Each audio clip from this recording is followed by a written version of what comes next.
നമസ്കാരം. ഒരിക്കൽ പി.സി. ദേവസ്യ സാറിൻ്റെ വീട്ടിന് പിറകിലുള്ള ഒരു പറമ്പിൽ ഒരു പയ്യൻ പരിങ്ങി നിൽക്കുന്ന കാഴ്ച വീട്ടുകാർ കാണാനിടയായി. മോഷണമാണ് ഉദ്ദേശമെന്ന് മനസ്സിലായപ്പോൾ അവർ ആ സംഗതി ദേവസ്യ സാറിനെ അറിയിച്ചു.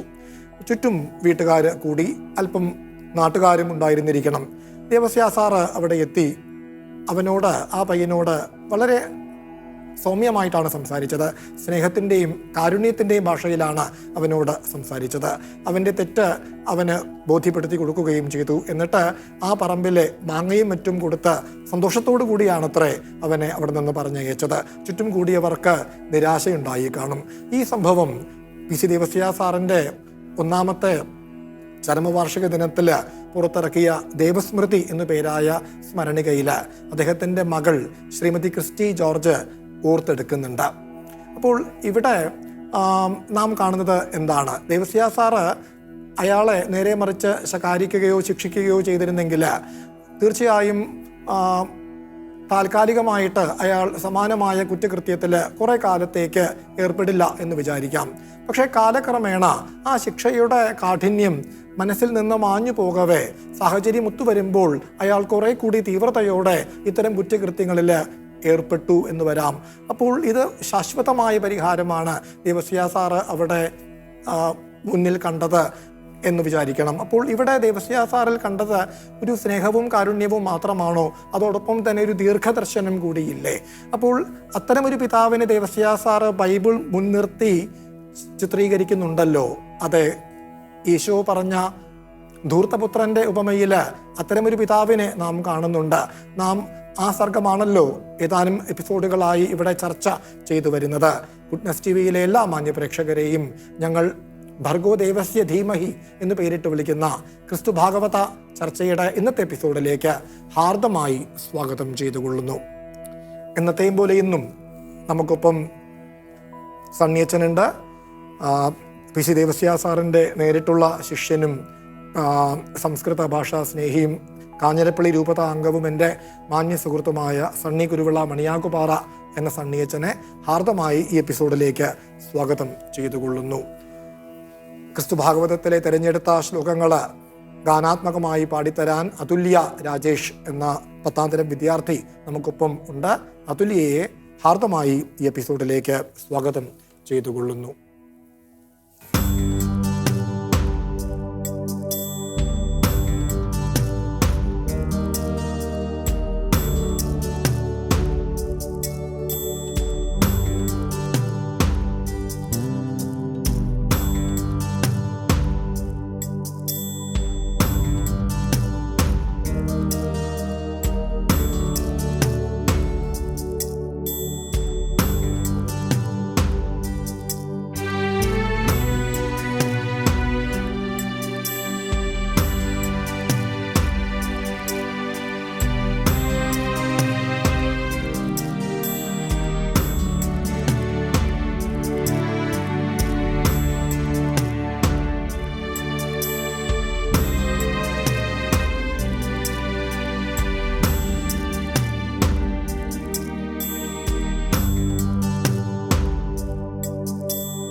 അച്ഛാ, നമ്മൾ ഇപ്രാവശ്യവും പതിവ് തെറ്റിച്ചില്ല. ഒരു നുറുങ്ങു പറഞ്ഞുകൊണ്ടാണ് നമ്മൾ എപ്പിസോഡും ആരംഭിച്ചത്. ദേവസ്യ സാറിൻ്റെ ജീവിതത്തിൽ നടന്ന ഒരു ചെറിയ സംഭവമാണ്. അതിലൂടെ ദേവസ്യ സാറിൻ്റെ സ്നേഹവും കാരുണ്യവും ഒപ്പം ദീർഘദർശനവും ആ ഒരു ചെയ്തിയിലൂടെ വെളിവാകുന്നുണ്ടല്ലോ. അത്തരമൊരു പിതാവിനെയാണ് ദേവസ്യ സാറ് ബൈബിൾ മുൻനിർത്തി വരച്ച് കാട്ടുന്നത്. ഈശോ പറഞ്ഞ ഒരു ഉപമയുണ്ടല്ലോ, ഏറ്റവും പ്രസിദ്ധമായ ഉപമകളിൽ ഒന്നാണല്ലോ അത്. ആ 3 ഉപമകളിൽ വെച്ച് തന്നെ ഏറ്റവും പ്രസിദ്ധമായത് ധൂർത്തപുത്രൻ്റെ കഥ. അപ്പോൾ അതിൽ അത്തരമൊരു പിതാവുണ്ടല്ലോ. നമ്മൾ ആ സർഗമാണ് ചർച്ച ചെയ്തു വരുന്നത്. നമ്മൾ നേരിട്ടതിലേക്ക് കടക്കുകയാണ്. നമ്മൾ നോക്കുന്നത് ആ പിതാവ് നോക്കുന്നതിനെ കുറിച്ചാണ്. അവിടെ മകൻ പശ്ചാത്താപത്തോടുകൂടി മാനസാന്തരപ്പെട്ട ഇളയവൻ വരികയാണ്. അപ്പോൾ നമ്മൾ കഴിഞ്ഞ എപ്പിസോഡിൽ പറഞ്ഞു ഏറ്റവും വലിയൊരു ഗതികേടിലാണ് ഇളയവനെന്ന്. കാരണം നമ്മളൊരു ഇൻ്റർവ്യൂവിന് പോകുമ്പോൾ, അഭിമുഖത്തിന് പോകുമ്പോൾ നമ്മൾ തീർച്ചയായും എന്തൊക്കെയാണ് സംസാരിക്കേണ്ടത് എന്ന് മുൻകൂട്ടി നിശ്ചയിച്ചു കൊണ്ടുപോകും. എങ്ങനെയാണ് നമ്മുടെ ഓരോ അംഗചലനങ്ങൾ ഉൾപ്പെടെ നമ്മൾ വളരെ ഭയഭക്തി ബഹുമാനത്തോടു കൂടി നമ്മൾ പരിശീലിച്ചു പോകും. പക്ഷേ ഒരു മാതാപിതാക്കളോട്, പിതാവിനോട് നമുക്ക് അതേ രീതിയിൽ പെരുമാറേണ്ടി വരിക, അത് ഏറ്റവും വലിയ ഗതികേടാണ്. അപ്പോൾ അത്രമാത്രം മാനസികമായ അകൽച്ച മകൻ അനുഭവിച്ചിരുന്നു എന്ന് വേണമല്ലോ കരുതാൻ. പിതാവിനോട് താൻ എന്തൊക്കെയാണ് പറയേണ്ടത് എന്ന് മുൻകൂട്ടി തനിക്ക് പരിശീലിക്കേണ്ടി വരുന്ന ഒരു ഗതികേടിനെ കുറിച്ചാണ് ഞാൻ പറയുന്നത്. അപ്പോൾ അങ്ങനെ പരിശീലിച്ചു കൊണ്ടാണ് അയാൾ, അതായത് പിതാവെ, അങ്ങ് എന്നെ മകനായി എടുക്കേണ്ട, അതിനുള്ള യോഗ്യത എനിക്കില്ല, അങ്ങ് എന്നെ ഒരു സേവകനായി എടുത്താൽ എന്നാണ് താൻ പറയാൻ.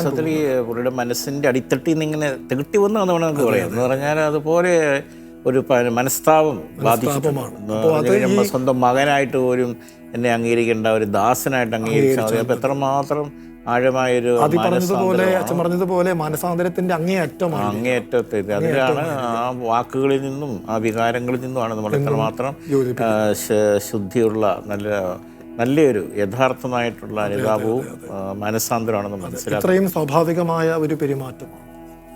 അപ്പോൾ ഇവിടെ പിതാവ് മകനെ ദൂരത്ത് വെച്ച് തന്നെ കാണുകയാണ്. അപ്പോൾ പിതാവിൻ്റെ സമീപനമാണ് അത് ഈ വായനക്കാരെയും ഈ മകനെയും അമ്പരപ്പിക്കുന്ന ഒരു പെരുമാറ്റമാണ് പിതാവിൽ നിന്ന് ഉണ്ടാകുന്നത്. അതിനെക്കുറിച്ചാണ് അടുത്ത ശ്ലോകം നമുക്കായി അതുല്യ അത് ആലപിച്ചു തരും. ദദർശതം ദൂരതയേവ കൃച്ഛ്രേണ എന്നാരംഭിക്കുന്ന അടുത്ത ശ്ലോകത്തിലേക്ക്. ദദർശതം ദൂരത ഏവ കൃച്ഛ്രേണായാന്തമധ്വ ഭ്രമണാവസന്നം ക്ഷേത്രസ്ഥിതോ വൃദ്ധപിതാക്ഷണേന ബുബോധ ച പ്രസ്ഥിതമാത്മജം തം. ഇവിടെ കണ്ടു, അതാണ് ക്രിയാപദം. ദദർശ എന്ന് വൃദ്ധപിത എന്നാണ് വിശേഷണമുണ്ട്. ക്ഷേത്രസ്ഥിത, അവിടെ വയലിൽ നിന്നിരുന്ന വൃദ്ധനായ പിതാവ്. ദൂരതഃ ഏവ ദദർശ, ദൂരത്ത് വെച്ച് തന്നെ കണ്ടുവെന്ന്. ആരെ കണ്ടു? അവനെ കണ്ടു. ആയാന്തം തം, വീട്ടിലേക്ക് വരുന്ന അവനെ കണ്ടു. വിശേഷണങ്ങളുണ്ട് പുത്രനും. അധ്വ ഭ്രമണ അവസന്നം എന്ന ഈ വഴികളിൽ അലഞ്ഞു തിരിഞ്ഞു തളർന്നവനാണ്. കൃച്ഛ്രേണ ആയാന്തം, അതുകൊണ്ട് തന്നെ വളരെ പണിപ്പെട്ട് നടന്നു വരികയുമാണ്.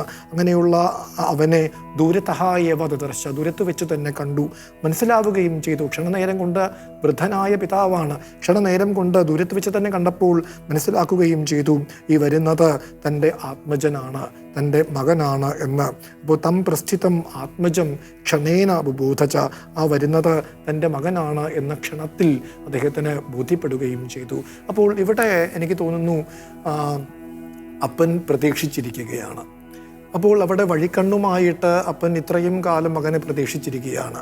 അദ്ദേഹം ഇനി തുടർന്ന് പറയും, അതായത് ഈ മരണപ്പെട്ടു എന്ന് വിചാരിച്ചവനാണ് തിരികെ കിട്ടിയത്, നഷ്ടപ്പെട്ടു എന്ന് വിചാരിച്ചവനെയാണ് തിരികെ കിട്ടിയത് എന്ന് പറയുമെങ്കിൽ പോലും ഒരു പ്രതീക്ഷാ നിർഭരമായി പ്രതീക്ഷയോട് കൂടിയാണ് അദ്ദേഹം അവിടെ എത്രയും കാലം കഴിച്ചു കൂട്ടിയത് എന്ന് വേണമല്ലോ കരുതുവാൻ. ആ പ്രതീക്ഷയുടെ അസ്ഥിവാരം എന്താണ്? ആ പ്രതീക്ഷയുടെ അസ്ഥിവാരം തീർച്ചയായും അദ്ദേഹം ഇരു മക്കൾക്കും നൽകിയ സ്നേഹമല്ലാതെ മറ്റെന്താണ്? അപ്പോൾ ആ സ്നേഹം തിരിച്ചറിയുമ്പോൾ തൻ്റെ മകൻ തീർച്ചയായും തന്നെ തേടി വരുമെന്ന പ്രതീക്ഷയാണ് അവിടെ ഉള്ളത് എന്ന് വേണ്ടയോ കരുതാൻ. അതുപോലെ തന്നെ ഒരു മാതാപിതാക്കന്മാർക്ക് തങ്ങളുടെ മക്കൾ നശിച്ചു പോകും എന്നങ്ങ് ചിന്തിക്കാൻ ബുദ്ധിമുട്ടാണ്. നല്ലൊരു സ്നേഹനിധിയായ പിതാവിന് തൻ്റെ മകന് ഇന്നല്ല നാളെ വരും, നശിച്ചു പോകുന്നങ്ങ് ചിന്തിക്കാൻ പോലും പറ്റാത്ത അത്രമാത്രം നിർമ്മലമായ സ്നേഹത്തിൻ്റെ ഉടമയാണ് ഈ പിതാവ്. അപ്പോൾ ഇവിടെ സ്നേഹവുമുണ്ട്, കാരുണ്യവുമുണ്ട്, ദീർഘദർശനവുമുണ്ട്. കാരണം നമ്മൾ കഴിഞ്ഞ എപ്പിസോഡിൽ അതിനെക്കുറിച്ചൊരു സൂചന നമ്മൾ പറഞ്ഞു. അതായത് അത് വീണ്ടും ആവർത്തിക്കട്ടെ.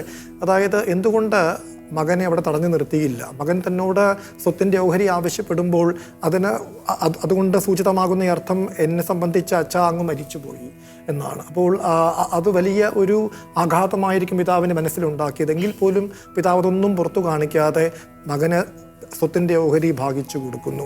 മകൻ അവിടെ നിന്ന് അത് പണമാക്കി മാറ്റിയെടുത്ത് അവിടെ നിന്ന് പോകാനായിട്ട് ഒരുങ്ങുമ്പോൾ അപ്പോഴും തടയുന്നില്ല. മകനെ വിളിച്ച് ഉപദേശങ്ങൾ നൽകുന്നില്ല. അപ്പോൾ മകനെ പോകാനായി അനുവദിക്കുകയും ചെയ്യുന്നു. അപ്പോൾ അവിടെ മകൻ പോയിക്കോട്ടെ, എനിക്ക് മറ്റൊരു മകനുണ്ടല്ലോ എന്ന ഒരു സ്നേഹത്തിൻ്റെ അഭാവമല്ല, മറിച്ച് അവിടെ ഒരു ദീർഘദർശനമാണ് കാണാൻ സാധിക്കുക.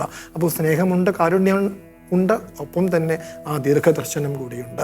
എല്ലാത്തിൻ്റെയും അടിസ്ഥാനം അദ്ദേഹം മക്കൾക്ക് നൽകിയ സ്നേഹമായിരിക്കണമല്ലോ. ആ സ്നേഹത്തിൻ്റെ പേരിലാണ് അദ്ദേഹം കാത്തിരിക്കുന്നത്. ആ സ്നേഹം നിർവ്യാജമായതുകൊണ്ട്, ആത്മാർത്ഥമായതുകൊണ്ട് തൻ്റെ മകൻ ഭാവിയിൽ തിരിച്ചു വരുമെന്ന പ്രതീക്ഷയോട് കൂടിയാണ് ആ വഴിക്കണ്ണുമായിട്ട് ആ പിതാവ് അവിടെ കാത്തിരിക്കുന്നത്. അത്രയും പറയുമ്പോഴാണ് ഇതിൻ്റെ ആ ഒരു പിതാവിൻ്റെ ഒരു ക്യാരക്ടർ അല്പമാത്രമായിട്ടെങ്കിലും നമുക്ക് വെളിപ്പെട്ടു എന്ന് വരികയുള്ളൂ എന്ന് എനിക്ക് തോന്നുന്നു. മാത്രമല്ല, നമ്മുടെ ലൂക്കാ സുവിശേഷത്തിന് പ്രത്യേകമായിട്ട് ലക്ഷ്യമുണ്ട് ഈ ഉപമയിലൂടെ. ലൂക്കായുടെ സുവിശേഷം ഒരു ഗോസ്പൽ ഓഫ് മേഴ്സി എന്ന് പറയാറുണ്ട്. കാരുണ്യത്തിൻ്റെ ഒരു സുവിശേഷമാണ്. പിതാവിൻ്റെ ആ കാരുണ്യമാണ് ഇവിടെ മുഴച്ചു നിൽക്കുന്നത് എന്നൊക്കെ പറയാം. എന്തെങ്കിലും അത് കൂടുതൽ നമ്മുടെ ശ്രദ്ധ ആകർഷിക്കുന്നത് പിതാവിൻ്റെ ആ അഗാധമായ കാരുണ്യമാണ്. അപ്പം കാരുണ്യത്തിന് പുതിയ മാർപ്പാപ്പയാണെങ്കിലും കാരുണ്യത്തിന് ഒത്തിരി പ്രാധാന്യം കൊടുക്കുന്നുണ്ട്. കേവലം ഒരു ലീഗലിസ്റ്റിക് നിയമപരമായിട്ടുള്ള ഒരു മനോഭാവമല്ല. നിയമപരമായിട്ട് നോക്കിയാൽ അവന് കൊടുക്കാണ്ട് ഞാനെല്ലാം കൊടുത്തെങ്കിൽ അവന് എന്തെങ്കിലും കാത്തിരിക്കുന്നു, അവനെ എന്തെങ്കിലും കാണിക്കട്ടെ എന്ന് വേണം വിചാരിക്കുക. അങ്ങനെയല്ല, ഒരു കാരുണ്യം കലർന്ന ഒരു നീതിയാണ് പിതാവായ ദൈവം നടപ്പാക്കുന്നത്. അതുകൊണ്ടാണല്ലോ മൂത്ത മകനും ഇളയ മകനും തമ്മിൽ സംഘർഷം ഉണ്ടാകും. അവൻ നിയമപരമായിട്ട് ഇതുപോലെ ചിന്തിക്കുക. ഞാൻ ഇത്ര നാളുടെ കിടന്ന് ബുദ്ധിമുട്ടിയതിന് നീ ഒന്നും തന്നില്ല. അതിന് വരാൻ പോകുന്നുണ്ട്. അപ്പോൾ ഇവിടെ ഈ സുവിശേഷങ്ങളുടെ സുവിശേഷം എന്നാണ് അത്ര ഇത് അറിയപ്പെടുന്നത്. അത് നമുക്ക് അതിൻ്റെ ചുവട് പിടിച്ചുകൊണ്ട് തന്നെ പറയാം, കഥകളുടെ കഥ എന്ന് നമുക്ക് പറഞ്ഞുകൂടെ ഈ കഥ അറിയപ്പെടേണ്ടത്? കഥകളുടെ കഥ എന്ന് വേണം അറിയപ്പെടുവാൻ. എല്ലാ കഥകൾക്കും നിദർശനമായി ഇങ്ങനെ ഒരു കഥ എങ്ങനെ എഴുതണം എന്നതിനൊരു ഏറ്റവും മുന്തിയ ഉദാഹരണമായിട്ട് നമുക്ക് ഈ ഉപമ, ഈ അന്യാപദേശ കഥയെ നമുക്ക് എടുക്കാമെന്ന് തോന്നുന്നു. തുടർന്ന് നമുക്ക് വരുന്ന ശ്ലോകം അതും വളരെ പ്രധാനമാണ്. അച്ഛൻ അതിനെക്കുറിച്ച് സൂചിപ്പിക്കുകയുണ്ടായി. അതായത് എത്ര വളഞ്ഞു പുളഞ്ഞു വന്നാലും ഈ പുഴയെ കടൽ തൻ്റെ മടിത്തട്ടിലേക്ക് സ്വീകരിക്കുമല്ലോ എന്ന ഒരു വളരെ സുന്ദരമായ ഒരു ഉപമയുടെ പിൻബലത്തിലാണ് ആ പിതാവ് എത്ര വളഞ്ഞ വഴിയിൽ കൂടി വന്നാലും തൻ്റെ മകനെ സ്വീകരിച്ചതിനെ ദേവസ്യ സാറ് ഇവിടെ പരസ്പരം ഇങ്ങനെ താരതമ്യം ചെയ്ത് നമ്മോട് പറയുന്നത്. അങ്ങനെ ഒരു പദ്യം അദ്ദേഹം ചമച്ചിരിക്കുകയാണ്.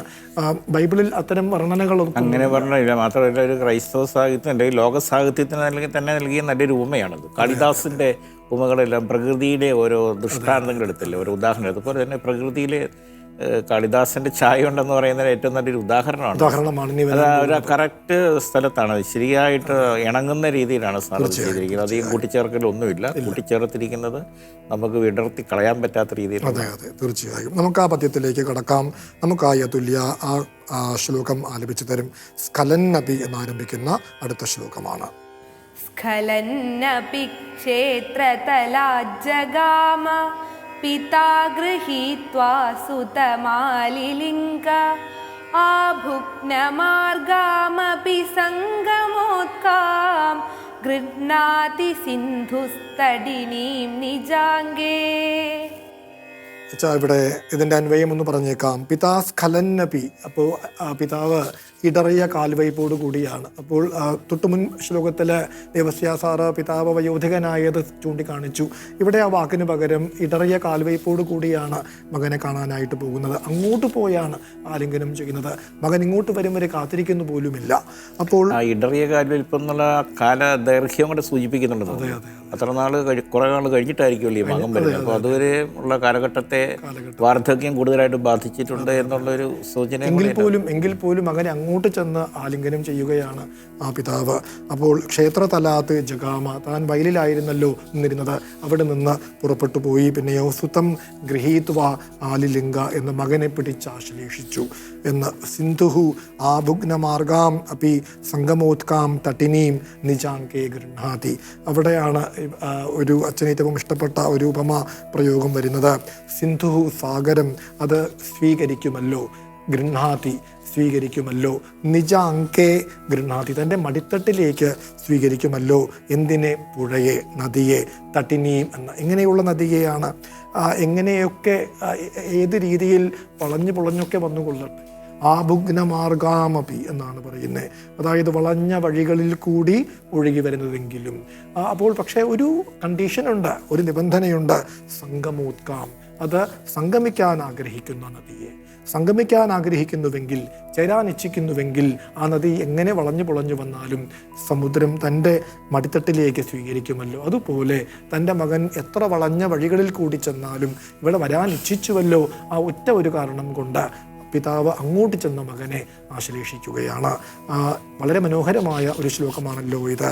അപ്പോൾ അതിനുശേഷം വരുന്നത് പിതാവ് മകനെ ആശ്ലേഷിച്ചു. തുടർന്ന് എന്താണ് ചെയ്തത് എന്ന് കവി പറയുന്നു.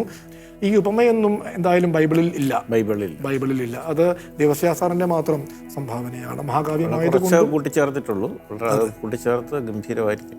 അതെ. തുടർന്നുള്ള ശ്ലോകം കൂടി നമുക്ക് നോക്കാൻ വെച്ചാൽ, അതായത് നിരർഗള പ്രോദ്ഗലതശ്രുധാര എന്ന് പറയുന്ന തത്തുല്യമായി ഏറ്റവും മുന്തിയ പദ്യങ്ങളിൽ ഒന്നാണ് ഇതും. അതുകൂടി നമുക്കൊന്ന് കേൾക്കാം. നിരർഗള എന്നാരംഭിക്കുന്ന ശ്ലോകം, അതും നമുക്കായിട്ട് തുല്യ ആലപിച്ചു തരും. നിരർഗല പ്രോദ്ഗലതശ്രുധാരാ പൂരേണ താത സുതമധ്വഖിന്നം അസ്നാപയദ്ധൂസരവിഗ്രഹം തം കുർവന്നിവാസ്യൈവ ജനിം ദ്വിതീയാം. ഇത് ബൈബിളിലുണ്ടോ എന്ന് അച്ഛനൊന്ന് പറയണം. ഞാൻ ആദ്യം അതിൻ്റെ അന്വയത്തിലേക്കൊന്ന് കടക്കട്ടെ. താതഹ എന്നാണ് ഇവിടെയും ദേവസ്യാസാറ് പിതാവിനെ കുറിക്കുന്ന വാക്കായിട്ട് പ്രയോഗിച്ചിരിക്കുന്നത്. അദ്ദേഹം എന്തു ചെയ്തുവെന്ന് അസ്നാപയത്, കുളിപ്പിച്ചു എന്നാണ് ക്രിയാപദം. ഇവിടെ സ്നപനം ചെയ്തു, സ്നാനം ചെയ്യിച്ചു, കുളിപ്പിച്ചു എന്നാണ് പറയുന്നത്. ഇനി ആരെയാണ് എന്ന്? സുതം, എങ്ങനെയുള്ള മകനെ? അധ്വഖിന്നം, അതായത് വഴിയാത്രയിൽ തളർന്നു വരുന്ന മകനെ. ധൂസര വിഗ്രഹപദത്തിന് ഈ ശരീരം എന്നർത്ഥമുണ്ട്. അപ്പോൾ ധൂസരം പൊടിയാണ്. അപ്പോൾ പൊടി അണിഞ്ഞ ദേഹത്തോട് കൂടിയവനുമാണ് ആ തൻ്റെ മകനതൊന്നും കാര്യമാക്കാതെ പിതാവ് കുളിപ്പിച്ചു. കണ്ണീർ പ്രവാഹത്താൽ കുളിപ്പിച്ചു അത്രേ.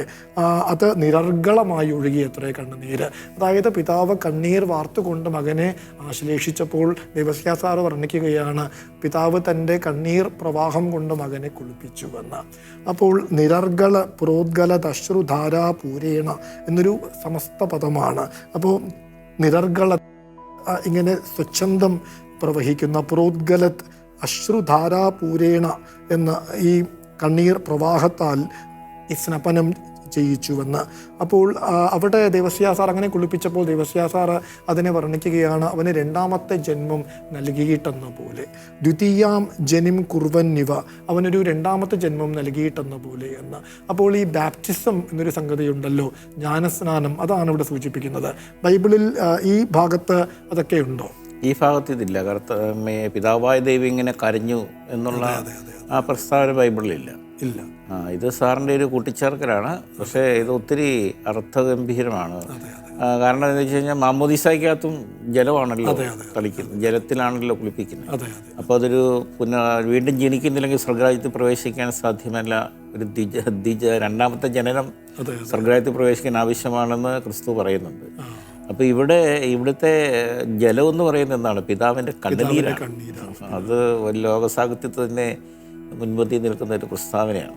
ദൈവത്തിൻ്റെ കണ്ണുനീരാണ് നമ്മളെ രണ്ടാം ജന്മത്തിലേക്ക് നയിക്കുക എന്ന് പറഞ്ഞാൽ ദൈവം എത്രമാത്രം നമ്മളെ സ്നേഹിക്കുന്നു എന്നുള്ള അറിവാണ് നമ്മളെ നല്ലവരാകാനായിട്ട് പ്രേരിപ്പിക്കുന്നത്.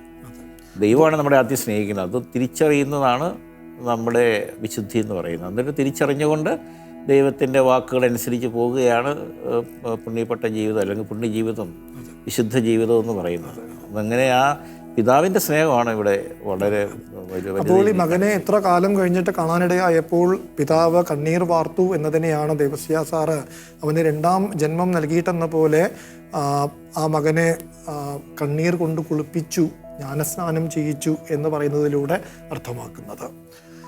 അത്രയും ഒരു ഏറ്റവും മുന്തിയ ഗണത്തിൽപ്പെട്ട ഒരു ശ്ലോകമായി സാഹിത്യഭംഗിയും അർത്ഥഭംഗിയും കൊണ്ട് നിറഞ്ഞ രണ്ട് ശ്ലോകങ്ങളാണ്. തീർച്ചയായും നമുക്ക് ഇവിടെ ഇനിയാണ് മകൻ താൻ പരിശീലിച്ച വാക്കുകൾ പറയാൻ പോകുന്നത്. താൻ പിതാവിനോട് എന്തൊക്കെയാണ് പറയേണ്ടത് എന്ന് മകൻ പരിശീലിച്ചു വെച്ചിട്ടുണ്ടല്ലോ. ഒരു റിഹേഴ്സൽ നടത്തിയിട്ടാണ് മകൻ ഇങ്ങോട്ട് വരുന്നത്. അത് അങ്ങനെ തന്നെ പറയാൻ മകൻ തുടങ്ങുകയായി. അത് നമുക്ക് നോക്കാം. അതാണ് തൊട്ടടുത്ത ശ്ലോകത്തിൽ വരുന്നത്. പുത്രസ്തത എന്നാരംഭിക്കുന്ന ശ്ലോകം. അതും നമുക്കായിട്ട് ഔതുല്യ ആലപിച്ചു തരും. പുത്രസ്തദാ തത്പദയോർനിപത്യ സഗദ്ഗദം പ്രാഹ പിതഃ പ്രസീദ വിഭോർവിരുദ്ധം ഭവതഃ സമക്ഷം കൃതം മയാ പാപമതീവ ഘോരം. അതെ അച്ഛാ, നോക്കൂ എന്താണ് മകൻ പരിശീലിച്ചത്. അതേപടി പറയുകയാണ്. പുത്രൻ പുത്രഹ തഥാ അപ്പോൾ തത്പദയോർ നിപത്യ അദ്ദേഹത്തിൻ്റെ കാൽക്കൽ വീണുകൊണ്ട് സഗദ്ഗതം തൊണ്ടയിടറിക്കൊണ്ടാണ് പ്രാഹ പറഞ്ഞു പിതഃ പ്രസീത പിതാവെ കനിവുണ്ടാകണം എന്ന്. പിന്നെ താൻ എന്തൊക്കെയാണ് പ്രവർത്തിച്ചത് എന്ന് അതിനെക്കുറിച്ച് പറയുന്നു. വിഭോർ വിരുദ്ധം ഞാൻ ഈശ്വരന് എതിരായും ഭവത സമക്ഷം അങ്ങേക്ക് മുമ്പിലും ഞാൻ അതീവ ഘോരം പാപം മയാകൃതം അങ്ങേയറ്റം ഘോരമായ പാപമാണ് ഞാൻ ചെയ്തു കൂട്ടിയത് എന്ന് അവരുടെ പിതാവിന് മുന്നിൽ മകൻ കുമ്പസരിക്കുകയാണ്. അപ്പോൾ എന്താണ് മകൻ തുടർന്ന് സംസാരിക്കുന്നത്? അതാണ് അടുത്ത ശ്ലോകത്തിൽ കാണുന്നത്. ന യുജ്യത്തെ താത. അതും താൻ പരിശീലിച്ചതാണ് പിതാവിനോട് പറയേണ്ടതായിട്ടുള്ള വാക്കുകൾ. അത് ആവർത്തിക്കുമ്പോൾ പിതാവിൻ്റെ പ്രതികരണം എന്തായിരുന്നു? അത് മകനെയും അമ്പരിപ്പിക്കും, വായനക്കാരെയും അമ്പരിപ്പിക്കും. ആ ശ്ലോകത്തിലേക്കാണ് നമ്മൾ അടുത്തത് കടക്കുന്നത്. അതുല്യ നമുക്കായത് വായിച്ചു തരും. ന യുജ്യത്തെ താത എന്നാരംഭിക്കുന്ന തൊട്ടടുത്ത ശ്ലോകത്തിലേക്ക്. ന യുജ്യത്തെ താത തവാത്മജത്വം മയീതി താതസ്തു ജഗാദദാസാൻ ആനീയതാം ശോഭനമംഗവസ്ത്രം സർവോത്തമം ധാരയത ദ്രുതം തം.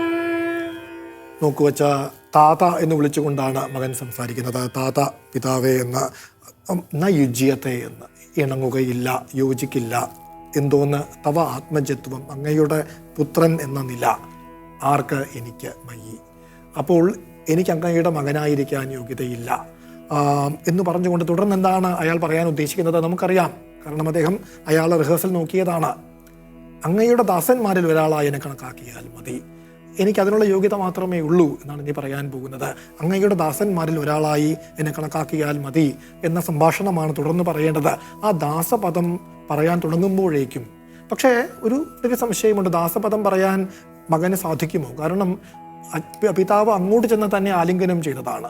അപ്പോൾ മകനും ഒരു സംശയമുണ്ടാകും, ദാസപദം തനിക്ക് പറയാമോ എന്ന്. ഇനി എന്തെങ്കിലും കാരണവശാൽ അങ്ങനെ വല്ല പദവും മകൻ പറഞ്ഞു പോയാലോ എന്ന് വെച്ചിട്ട് പിതാവും അങ്ങനെ പറയാൻ പാടുണ്ടോ എന്ന് മകനുമൊക്കെ ഇങ്ങനെ ഒരു പരസ്പര സംഘർഷത്തിൽ ഏർപ്പെട്ടിരിക്കുമ്പോൾ പിതാവ് എന്ത് ചെയ്യുന്നു എന്ന് വെച്ചാൽ തൻ്റെ ദാസന്മാരെ വിളിക്കുകയാണ്. വിളിച്ചിട്ട് മകനെ ആദരിക്കുവാൻ ആവശ്യപ്പെടുന്നു. അപ്പോൾ അവിടെ ഒരു മുറിവുണ്ട്. മയീതി താതസ്തു ജഗാദദാസാൻ.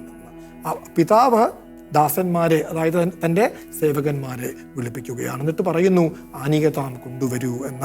ശോഭനം അങ്കവസ്ത്രം സർവോത്തമം ധാരയത്ത ദ്രുതം തം. മുന്തിയ മേലങ്കി കൊണ്ടുവരൂ, എന്നിട്ട് അവനെ ഇടുവിക്കൂ, അവനെ ധരിപ്പിക്കൂവെന്ന്, അവനെ അണിയിക്കൂവെന്ന് പറഞ്ഞ് സേവകന്മാരോട് അദ്ദേഹം ആദേശിക്കുകയാണ്. അതുമാത്രമോ, തുടർന്ന് കയ്യിൽ മോതിരം അണിയിക്കൂ എന്നാവശ്യപ്പെടുന്നു. അതുപോലെ കാലിൽ ചെരുപ്പ് അണിയിക്കൂ എന്നാവശ്യപ്പെടുന്നു. ഇതൊക്കെ കൊണ്ടുവരാനായിട്ട് ആവശ്യപ്പെടുകയാണ് ആ പിതാവ് തൻ്റെ സേവകന്മാരോട്. ഈ മോതിരം കൊണ്ടുവരൂ, മോതിരം അണിയിച്ചു കൊടുക്കൂ, ചെരുപ്പ് അണിയിച്ചു കൊടുക്കൂ എന്ന് പറയുന്ന ശ്ലോകമാണ് അടുത്തത്. അതുകൂടി അതുല്യ നമുക്കായിട്ട് ആലപിച്ചു തരും. ഹസ്തേതു എന്നാരംഭിക്കുന്ന തൊട്ടടുത്ത ശ്ലോകത്തിലേക്ക്. ഹസ്തേ തു തസ്യാർപ്പയതാംഗുലീയമുപാനഹൗ തത്പദയോശ്ച യൂയം ഗോവത്സമാനീയ प्रपुष्टं सभुज्यतामुल्लसता च हर्षः. നോക്കൂ, യൂയം തസ്യ ഹസ്തേ അങ്കുലീയം അർപ്പയത എന്ന്, നിങ്ങൾ അവൻ്റെ കയ്യിൽ മോതിരം അണിയിക്കൂ എന്ന്. തത് പദയോഹോ ഉപാനഹൗ അർപ്പയത, അവൻ്റെ കാലിൽ പാദങ്ങളിൽ ചെരുപ്പ് അണിയിക്കൂ എന്നാവശ്യപ്പെടുകയാണ് പിതാവ് തൻ്റെ സേവകന്മാരോട്. അതുമാത്രമോ പ്രപുഷ്ടം ഗോവത്സം ആനീയ ഹത എന്ന്, ഒരു കൊഴുത്ത കാളക്കുട്ടിയെ കൊണ്ടുവന്ന് കുല്ലു എന്നും പറയുന്നു. സഹ ഭുജ്യതാം, അവൻ ഭക്ഷിക്കട്ടെ. ഹർഷ ഉല്ലസത്താച്ച, എല്ലാവരും ഹർഷത്തോടെ ആഹ്ലാദിക്കട്ടെ എന്ന്, എല്ലാവരും ആഹ്ലാദിക്കട്ടെ എന്ന്. അപ്പോൾ അദ്ദേഹം ഇതിലൂടെ എന്താണ് അർത്ഥമാക്കുന്നത്? അതായത് ഇവിടെ മേലങ്കി കൊണ്ടുവരൂ, മേലങ്കി അണിയിക്കൂ എന്ന് പറയുമ്പോൾ അത് വിശിഷ്ട അതിഥിയായിട്ട് തൻ്റെ മകനെ കണ്ടു എന്ന് വേണം വിചാരിക്കുവാൻ. മോതിരം എന്നത് അത് ഒരു അതോറിറ്റിയുടെ, അതൊരു പ്രാമാണികതയുടെ അടയാളമാണ്. അത് അണിയിക്കാൻ ആവശ്യപ്പെടുന്നു. അതുപോലെ കാലിൽ ചെരുപ്പ് അണിയിക്കൂ എന്ന് പറയുമ്പോൾ ചെരുപ്പ് അന്നത്തെ കാലത്ത് ഈ ദാസന്മാർ അല്ലെങ്കിൽ സേവകന്മാർ ഇട്ടിരുന്നില്ലത്രേ. അപ്പോൾ അവിടെ ഈ എന്നെ ദാസനായി എടുത്താൽ മതി എന്ന് അങ്ങനെ എന്തെങ്കിലും പറഞ്ഞു പോയാലോ എന്ന് വിചാരിച്ചിട്ടാണല്ലോ പെട്ടെന്ന് പിതാവ് അങ്ങോട്ട് ചാടിക്കേറി പറഞ്ഞത്, ആ വാക്കുകൾ മുറിച്ചുകൊണ്ട് പറഞ്ഞത്. അപ്പോൾ അതുമാത്രമല്ല, നീ എൻ്റെ ദാസനല്ല, നീ എൻ്റെ മകനാണ് എന്ന് ആ ഒരു ആദേശത്തിലൂടെ അദ്ദേഹം മകനോട് സംവദിക്കുകയാണ്. കാരണം അന്നത്തെ കാലത്ത് നമുക്കറിയാം ഈ ഭൃത്യന്മാർ ചെരുപ്പണിഞ്ഞിരുന്നില്ല. അങ്ങനെ അത്രമാത്രം അസാധാരണമായ സ്നേഹമാണ്. പക്ഷേ തൻ്റെ ഈ ചെയ്തിയോട് ആരെങ്കിലും ചോദ്യങ്ങൾ ഉയർത്തുന്നുവെങ്കിൽ അത് മുന്നിൽ കണ്ടുകൊണ്ട് തൻ്റെ ചെയ്തിക്ക് താൻ നൽകുന്ന ഒരു വിശദീകരണമുണ്ട് കേട്ടോ. അതാണ് അടുത്ത ശ്ലോകത്തിൽ വരുന്നത്. നമുക്കതോടുകൂടി നമുക്ക് ഇന്നത്തെ എപ്പിസോഡ് സമാപ്തിയിലെത്തിക്കാമെന്ന് വിചാരിക്കുന്നു. താൻ ഇങ്ങനെയൊക്കെ പ്രവർത്തിച്ചുവല്ലോ, അത് മകനെയും അമ്പരിപ്പിച്ചു കളഞ്ഞു. ഇനി തൻ്റെ മൂത്ത മകൻ വരാനിരിക്കുകയാണ്, അവനെയും അമ്പരിപ്പിക്കും, വായനക്കാരായ നമ്മളെയും അമ്പരിപ്പിച്ചു കളഞ്ഞു. ഇതിന് ഒരു കാരണമുണ്ട്. ആ കാരണം അദ്ദേഹം വെളിവാക്കുകയാണ് തൊട്ടടുത്ത ശ്ലോകത്തിൽ. യതോ മൃതോയം എന്നാരംഭിക്കുന്ന അടുത്ത ശ്ലോകത്തിലേക്ക് കൂടി കടക്കാം. യതോ മൃതോയം തനയോ മമാസീദ് असौ पुनर्जीवितमापदैवात् आसीत् विनष्ट पुनरद्य लब्धः चक्रुस्तदा कर्ण्यमहोत्सवं ते. ധൂർത്തപുത്രൻ്റെ ഉപമ എന്ന ഏറ്റവും പ്രസിദ്ധമായ കഥയെക്കുറിച്ച് ഒരു വ്യാഖ്യാതാവ് സരസമായി പറഞ്ഞത്, യഥാർത്ഥത്തിൽ ഈ പുത്രനേക്കാൾ വലിയൊരു ധൂർത്തൻ ഈ കഥയിലുണ്ട്, അത് പിതാവാണ്. അത് സ്നേഹത്തിൻ്റെ ധൂർത്താണ് അദ്ദേഹം നടത്തിയത് എന്ന് വളരെ സരസമായി പറയുകയുണ്ടായി. അത് നമുക്ക് ഈ അവസരത്തിൽ ഓർക്കാമല്ലോ. അപ്പോൾ തുടർന്ന് നമുക്ക് ഇനിയുമുണ്ട്, ധൂർത്തപുത്രൻ്റെ കഥ കഴിഞ്ഞിട്ടില്ല, തീർന്നിട്ടില്ല. അവിടെ മൂത്തവൻ്റെ വരവുണ്ട്, അവൻ്റെ ചോദ്യം ചെയ്യലുണ്ട്, അതിന് പിതാവിൻ്റെ മറുപടിയുണ്ട്. നമുക്കത് അടുത്ത എപ്പിസോഡിൽ കാണാം. ഗുഡ്നസ് ടിവിയിലെ എല്ലാ മാന്യ പ്രേക്ഷകർക്കും നന്ദി, നമസ്കാരം. ഈ പ്രോഗ്രാമിനെ കുറിച്ചുള്ള നിങ്ങളുടെ അഭിപ്രായങ്ങളും നിർദ്ദേശങ്ങളും വാട്സാപ്പിലൂടെ ഞങ്ങളെ അറിയിക്കുക.